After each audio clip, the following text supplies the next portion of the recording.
Ladies, what was the moment you realized women's intuition is actually real? From the moment I met my intern trainee, my gut was shouting at me to run, and I was able to avoid him, until I found a note on my desk that said, "I know what you do in your free time." I'm a huge fan. This freaked me out and I immediately went to HR to report it. And guess who they saw on the cameras? Yep, the intern guy. They told me they'd question him about it, and I just went about my day. The next day at work, I had arrived late because my car decided to break down, and I had to take the bus. When I got to my desk, there was another note. It said, "You'll regret reporting me when lunchtime comes around, and your punishment is dealt." I got really worried and headed straight to my boss's office to show him the note, as the first shift for lunch had literally just started. When I entered his office, he was watching a video with moaning sounds. I froze at the door and we both stared at each other like deer caught in headlights. He looked from the screen to me, back and forth a few times. He turned his computer off and said we needed to talk. I told him we did, because the intern guy did it again, and I handed him the note. He read it, and his face paled. I told him I was worried about what he would do, and my boss informed me he had already done it. I asked what he meant and he told me to check my work email. I pulled it up on my phone and there was a group email sent to everyone in the office,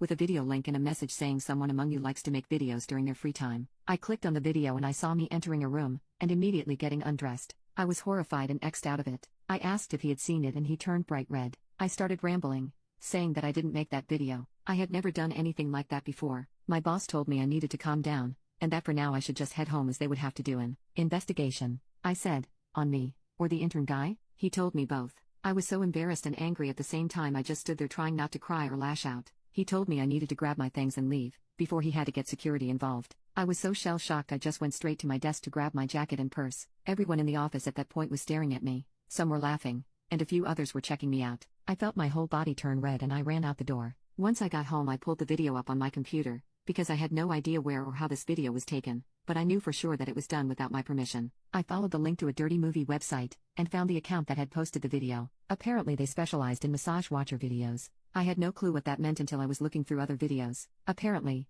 it is exactly what it sounds like. People would enter a massage room, undress, lay down and get a massage, then take a shower. The entire thing was recorded in HD with multiple angles. They had clearly put fake moaning sounds over the video, but I'm sure people watching didn't care about that part. I recognized the massage parlor as the one I go to every other week. I have back problems, so I have to go often or it's hard for me to do anything. I kept scrolling, searching for any other videos of me. I threw up right there and then, as I saw I had my own fandom following, because there were so many of me. I couldn't look away and watched all of them. I was disgusted with myself and the people who did this. I found more than a few where men would sneak in while I was getting my massage, and pleasure themselves watching me. I felt so vulnerable and used. I turned it off once one of them revealed something worse than any of the previous ones. I spent about 20 minutes in the bathroom throwing up. As soon as I was done I changed, grabbed my laptop, and headed straight to the police station. When I got there I reported everything to an officer. I explained how my massage parlor had been recording me without my permission, and posted it on a dirty website. Then I was unsure, but others on there were also probably victims. I gave the link,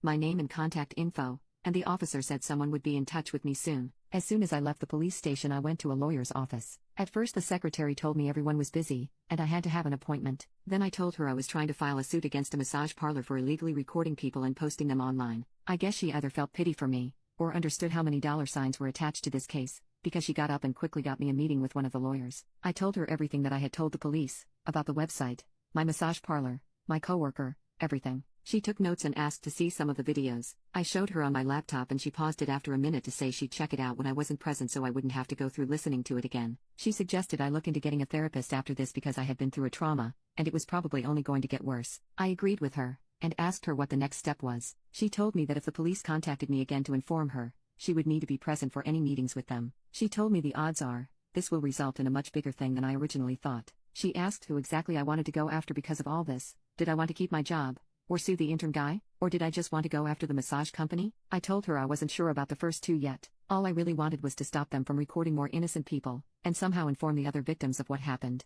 She asked if I wanted to make it a joint suit if she found other people, and I told her absolutely. For the next few weeks a lot happened. The police raided the massage parlor and arrested a lot of people. Other people were found who claimed they hadn't known they were being recorded. They're trying to figure out a court date for the entire thing, but it's difficult because new people keep coming forward, and for some reason a few were found to not have been recorded at all. So they might have just been trying for a money grab. I don't know. I decided to just find another job, as I know I can't go back to that office ever again, and I'm still unsure if I want to file charges against the intern guy. A part of me feels worse than ever because this trial is becoming a big thing in our area, and I've even had a few people recognize me as the massage parlor girl, even though I asked to be anonymous. I'm debating moving cities at this point.